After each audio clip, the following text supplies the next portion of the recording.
வணக்கம். கலாம் செய்திகள். திருப்பூர் சின்னக்கரையூர் பாக்ஸ் கல்லூரியில் பொங்கல் விழா. பாக்ஸ் கல்லூரியில் பொங்கலை முன்னிட்டு கல்லூரி மாணவ மாணவிகள் மற்றும் ஆசிரியர்கள் கலந்து கொண்டு பொங்கல் வைத்து சிறப்பித்தார்கள். மற்றும் இவ்விழாவில் கட்டுரை போட்டி, கயிறு இழுத்தல், உறியடித்தல், பேச்சு போட்டி, பொங்கல் வைத்தல் போட்டி, மெதுவாக ஓடுதல் போட்டியும், தண்ணீர் நிரப்புதல் பல போட்டிகளை மாணவிகள் சிறப்பாக கலந்து கொண்டு விழாவை சிறப்பித்தார்கள். இதில் பாரம்பரிய முறைப்படி மாணவ மாணவிகள் வேட்டி சட்டை அணிந்து வந்து பொங்கல் வைத்து சூரிய நமஸ்காரம் செய்து வழிபட்டார்கள். மற்றும் போட்டிகளில் சிறப்பாக விளையாடி பரிசுகளையும் பெற்றார்கள்.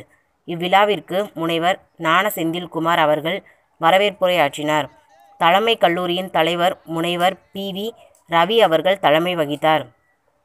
கல்லூரியின் செயலாளர் மற்றும் தாளாளர் டாக்டர் கார்த்திக் அவர்கள் முன்னிலை வகித்தார். முதல்வர் முனைவர் முருகவேல் அவர்கள் உரையாற்றினார். இதில் விழா முடிவில் பேராசிரியர் ஜோதி அவர்கள் நன்றி உரை வழங்கினார். கலாம் செய்திகளுக்காக ஹரிசங்கர். நன்றி. வணக்கம்.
கேமரா